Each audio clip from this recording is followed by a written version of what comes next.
नमस्कार। प्रस्तुत है आज का चिंतन। परिवार की प्रगति और समृद्धि के लिए आय के अनुसार व्यय का संतुलन आवश्यक है। घरेलू व्यवस्था एवं साज संभाल की जिम्मेदारी पत्नी की होती है, पति की बाह्य व्यवस्था एवं आय की। यह कुशलतापूर्वक परिश्रम से ही संभव है। इसके अभाव में संभावित उपार्जन उत्पादन असंभव है।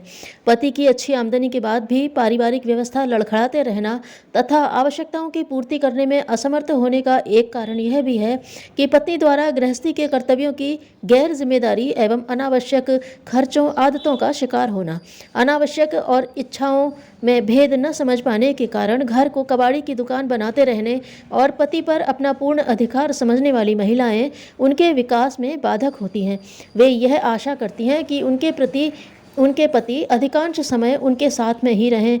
जब कभी उनके अधिक काम, परिश्रम करने एवं व्यस्तता के अवसर आते हैं या कार्यवश कहीं दौरे के कार्यक्रम बनते हैं, तब वे पति को हतोत्साहित करती रहती हैं। अपने स्नेह का प्रदर्शन केवल साथ में रहने पर ही समझती हैं। उसके आदर के लिए न चाहते हुए भी पति को बहाना करके इन अवसरों से बचना पड़ता है, किंतु यह उन्हीं के भविष्य के लिए घातक ही होता है। कम काम करने वाले शासकीय कर्मचारी उच्च अधिकारियों की नज़र में रहते हैं। शारीरिक परिश्रम करने वाले मजदूर भी परिश्रम की चोरी करते हैं। फलस्वरूप इसका कुप्रभाव आय पर पड़ता है। होना यह चाहिए कि पत्नी अपने पति को घर के कामों से निश्चिंत रखकर अधिक परिश्रम हेतु प्रोत्साहित करे। यदि वह स्वयं भी किसी तरह उसके साथ सहयोग के योग्य है तो इसकी उपेक्षा न करे। पति के अच्छे संकल्पों तथा कार्यों को पूर्ण करने के लिए अपना महत्वपूर्ण योगदान देते रहने से प्रगति एवं सुख समृद्धि की वृद्धि होती रहती है। अपने से अधिक संपन्न परिवारों से अपनी तुलना करते रहने से अपना स्तर घटिया लगने लगता है। उनकी बराबरी करने के लिए नारियां प्रयत्न करती रहती हैं। वे उनकी शान शौकत देखकर लालायित और चिंतित रहती हैं। पति से अच्छे भोजन, कपड़े, जेवर आदि के लिए वे हट करती हैं। उन्हें अपनी आर्थिक स्थिति का हट के सामने कोई ध्यान नहीं रहता। पूर्ति न हो सकने पर पति को झिड़कियां देती रहती हैं। इतना ही नहीं, आय बढ़ाने के अनेक विकल्प बताती हुई भ्रष्टाचार तथा बेईमानी के लिए उन्हें सलाह भी देती हैं। बातों बातों में कर्जे का भार बढ़ाते रहना तो साधारण बात बन जाती है। पत्नी को प्रसन्न रखने हेतु विवश होकर पति को अनैतिक कदम उठाना पड़ता है। इन कार्यों में एक दो बार सफलताएं मिल जाने पर ऐसा करते रहने की हिम्मत बढ़ जाती है। बिना मेहनत से ही धनोपार्जन होने लगता है तो आलस्य, प्रमाद आदि दुर्गुणों का आदत में समावेश हो जाता है।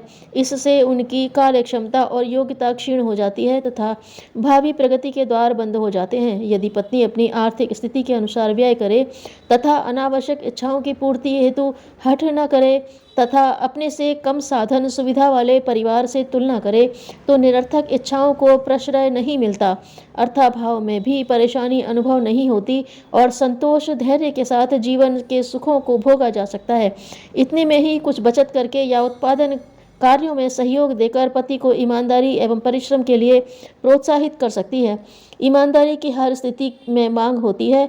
योग्यता और विश्वास की छाप जमने से प्रगति के अवसर प्राप्त होते हैं। कुछ महिलाएं ऐसे स्वभाव की होती हैं कि दिन भर यहाँ वहाँ गपशप करती रहती हैं और व्यर्थ में समय नष्ट करती हैं। मेल मुलाकात, खाना पीना, पार्टी, श्रृंगार आदि कार्यों से उन्हें फुर्सत नहीं मिल पाती। दिन भर के काम काज से थका हारा पति जब घर आता है तब वह घर का वातावरण साफ सुथरा एवं व्यवस्थित देखकर प्रसन्न हो जाता है। इससे उसकी दिन भर की थकान एवं कुंठाएं समाप्त हो जाती हैं, मन हल्का हो जाता है। किंतु यदि घर में पैर रखते ही गृहस्थी का सामान गंदा अस्त व्यस्त पड़ा दिखाई देता है, अनेक परेशानियां तथा समस्याओं की बौछार शुरू होने लगती है तो उसका मन तनावयुक्त और खिन्न हो जाता है। थकान और भी बढ़ जाती है। घर की विशृंखलित व्यवस्था से परेशानी बढ़ जाती है। ऐसे वातावरण में कोई कार्य योजनाबद्ध रूप से प्रगतिशील दिशा में नहीं बढ़ पाता तथा इसका दुष्परिणाम यह होता है कि शारीरिक क्षमता एवं मानसिक योग्यता क्षीण होने लगती है। घर की समस्याएं ही दिन भर मस्तिष्क में बनी रहती हैं। कार्य कुशलता की कमी से प्रगति के अवसरों से वंचित रहना पड़ता है। महिलाएं ऐसे प्रसंग न आने दें और सुव्यवस्थित वातावरण बनाए रखकर पति को प्रसन्न रखते हुए उसकी कुशलता को बढ़ाते रहने में अपना महत्वपूर्ण योगदान दे सकती हैं। यह स्वाभाविक है कि परिश्रम करने वाले पुरुष अपनी पत्नी से काफ़ी सुख सुविधाओं की आशा करते हैं, ताकि उनका कार्य सुव्यवस्थित चलता रहे। यदि स्वयं पत्नी ही पति से अनेक इच्छाओं की पूर्ति की आशा रखे तो उसका ध्यान एवं मनोयोग कार्य को संपन्न करने में नहीं, गृहस्थी में बटा रहेगा। पत्नी का कर्तव्य हो जाता है कि वह इस तरह बाधक न बने। अपनी ओर से इस बात के लिए पति को आश्वस्त रखे कि उसे कोई दुख या कष्ट नहीं है और न कोई इच्छा। इस बात का विश्वास होते ही वह अपने व्यावसायिक कार्यों को विशेष रुचि के साथ करता है। इसके लिए वे प्रोत्साहित भी कर सकती हैं। उनके कदमों को प्रगति की ओर बढ़ाते रहने के लिए खाने पीने, सोने जागने, काम पर जाने, आने जाने आदि की व्यवस्था ऐसी है जिस पर थोड़ा भी ध्यान देकर पत्नी की ओर से सुविधा दी जाए तो इससे पति के कार्य की गति एवं कुशलता पर काफ़ी अच्छा प्रभाव पड़ता है। किंतु गृहस्थी की ही चिंता करते रहने पर बुरा प्रभाव पड़ता है। यदि पत्नी प्रत्यक्ष रूप से व्यावसायिक कार्यों में सहयोग न दे सके तो भी गृहस्थी की व्यवस्था कार्य कुशलता एवं संतोष वृत्ति द्वारा अप्रत्यक्ष रूप से सहयोग दे सकती है। इस थोड़े से ही कर्तव्य पालन से यदि पति की उन्नति हो जाए या समाज में कोई उच्च स्थान मिल जाए तो इससे पूरे परिवार का सम्मान बढ़ता है, जो पत्नी के लिए भी गौरवशाली होता है।